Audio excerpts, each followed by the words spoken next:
I am so excited. The Voices of Survivors with Kathryn Moody. Today, I'm sharing more about my journey in my abusive relationship.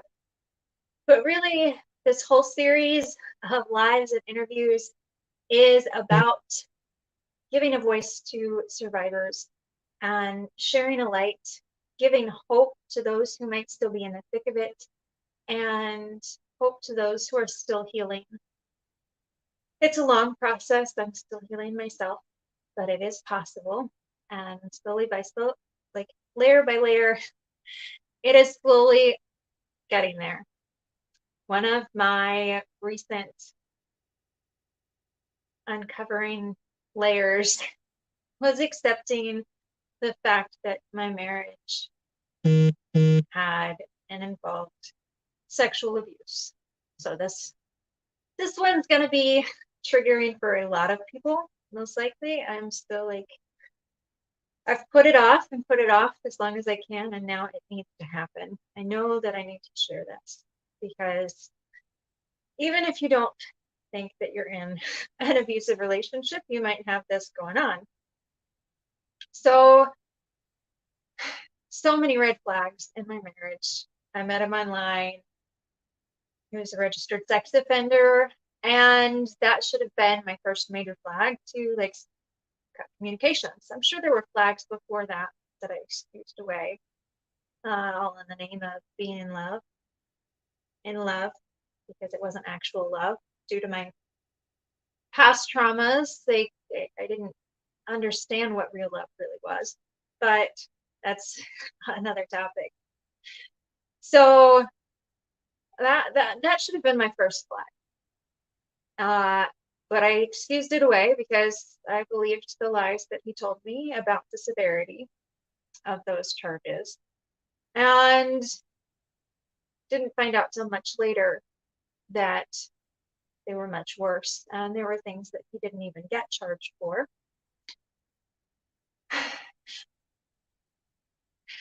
But like, the big thing that I realized was in going through this and sharing my story more, it has uncovered the layers, and I've finally accepted that yes, I was sexually abused during that marriage, and it excused these things away because I was just being the good wife. And I want anybody listening to know that just because you're married does not mean consent for life. Like, coercion and guilt tripping and talking you into it or just giving in to get it over with is not consent. And I wish I had known that then, because looking back, there were so many times when I would feel pressured in. Like, yeah, sure, in the beginning, I was all for it, the honeymoon phase, whatever. It was the greatest thing, whatever. And then little by little,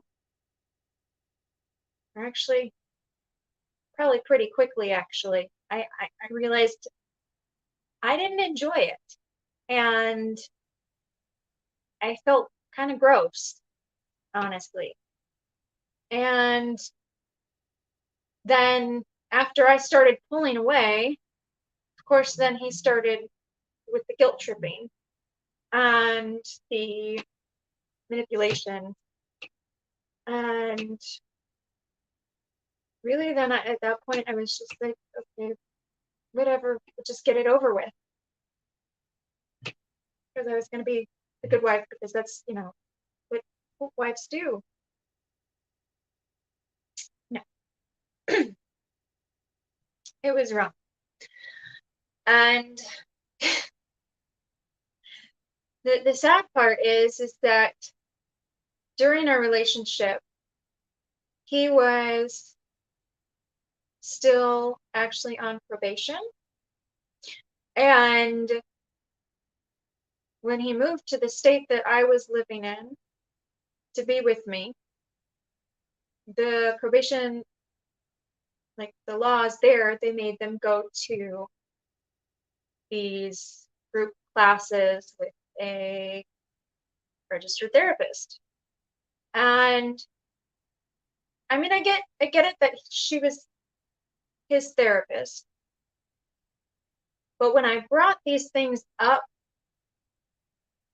like I remember bringing these things up to her about these sexual deviances, because that was part of the program, is that he had to follow a strict set of rules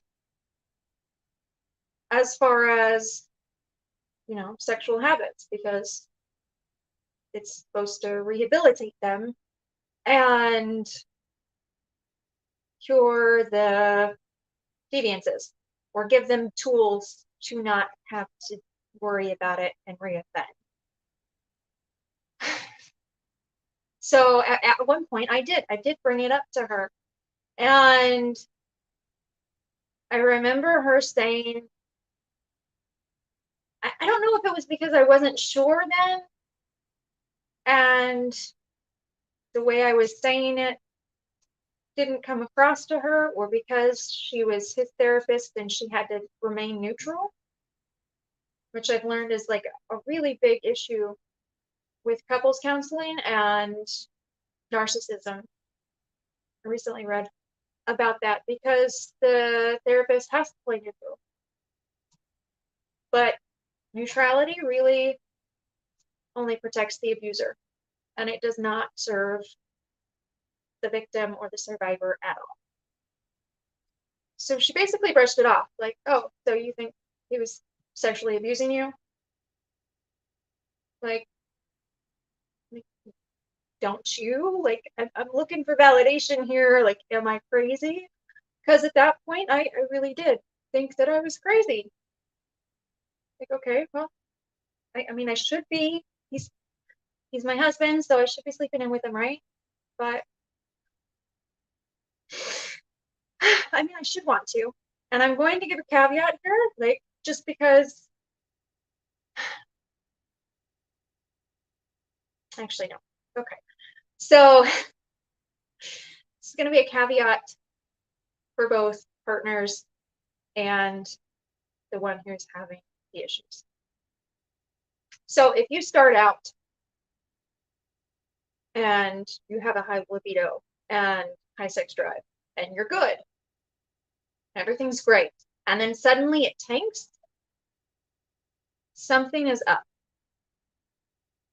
Whether it's toxicity in the relationship, whether it's, you know, you had a baby and your hormones are dropping and you've got to balance those out again. Something is up. Like, I get that there are people out there who are asexual. They have just no sex drive. You know, that could be also a hormone imbalance or something else that's up, or it could be past trauma that they've repressed. But if you have started out at a certain point and that becomes the baseline for your relationship, and then it tanks, pay attention, because something is going on, whether it's your internal or intuition telling you something's wrong with the relationship, there's no longer a connection, or there's an imbalance, something's up. So pay attention to that. Pay attention to if that happens in your partnerships, because it might not be toxicity. It might just be other stress factors. Again, hormones play a huge role, and they fluctuate so much as we grow and age and different life happenings. Stress is huge, no matter what. It affects so much, especially the sex drive. But again, like, if you're in a marriage, it does not mean consent for life and every time. You still can say no, and there should be no coercion. There should be no guilt trips for it, because each individual is still responsible for their own needs. Whether it's your sexual needs, feeding yourself, anything else, whatever your needs are, it's your responsibility to meet those needs, not your partner's, not your friends, not your family's. You are responsible for meeting your needs. And that's a huge thing in toxic relationships, I think. And one thing that builds healthier relationships is setting those boundaries and taking responsibility for your own needs and realizing that, yes, your partner can meet your needs, but they're not responsible for it. And that's where a lot of imbalances get, because you got this codependent relationship where one person is relying on the other person to fill their needs. And then when that doesn't happen, you're left burnout and struggling. So that's what I wanted to share for today. It's kind of a short one, but really like a big one. And I look forward to being able to share more as things unfold and as I heal more from it. And I would encourage anybody who is going through it to reach out for support. I'm here. And, you know, whether you need somebody just to listen and hold space with radical listening, or you need to bounce ideas and getting solutions, I'm here. There's a resource list on the form below, or you can fill out the form to get support as well as share your voice, whether you want to share it anonymously or you're ready to hop on camera and share it publicly. So check that out and know that there is hope, there is healing, and you are loved, and you are capable of loving yourself. All right, I'll see you later.